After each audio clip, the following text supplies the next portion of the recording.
তারা নানান রকমের সমস্ত কথা বলেছেন। একটা হচ্ছে আরবিকরা, তারা বারহাত, বারহাত হচ্ছে আমাদের স্পাইসেস বা মশলা। তো যেহেতু মশলার জন্যে আরবিকরা তারা সব আসতো, তখন সেই জন্যে ওরা এটাকে মশলাটাকেই ওরা বলতো বারহাত। এটার থেকেই নাকি ভারতবর্ষের নামটা এসেছে বলে কেউ কেউ মনে করে।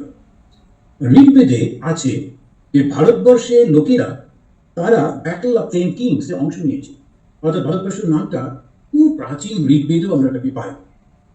সংস্কৃততে ভার মানে হচ্ছে ওজন, আর বর্ষম মানে হচ্ছে পোর্শন অফ ল্যান্ড, বর্ষম।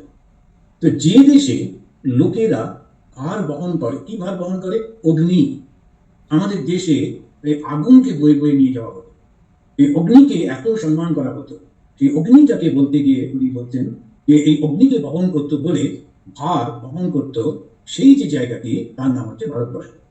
আমরা জানি এখনো দক্ষিণ ভারতে কিছু কিছু পরিবারে আছে, যখন নতুন বিয়ে হয় তখন বাড়িতে যে আগুন থাকে সেই আগুন থেকে ওই স্বামী স্ত্রীকে দেওয়া হয়, সেইটা দিয়ে ওদের যজ্ঞের কাঠ জ্বালানো হয়, যজ্ঞ শুরু হয়।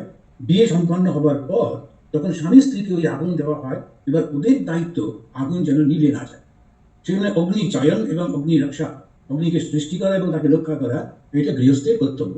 এবার ওদের মধ্যে যখন কেউ একজন মারা যেতেন, স্বামী স্ত্রী, তখন ওই আগুন যেটা ঘরের মধ্যে সবসময় রাখা হতো, সেটা থেকে নিয়ে গিয়ে ওদের মুখাগ্নি এবং চিতাতে আগুন দেওয়া হতো।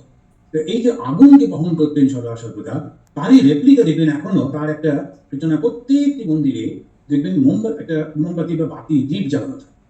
যে আগুনটা যেহেতু ভারতবর্ষ আবিষ্কার করবার পর তারা অত্যন্ত উন্নত হয়েছিল, ওই আগুনটাকে ওরা দেবতার মর্যাদা দেয়, আগুনটাকেই সেভাবে রক্ষা করে। তো ভারতের নাম ওর থেকেও আসতে পারে।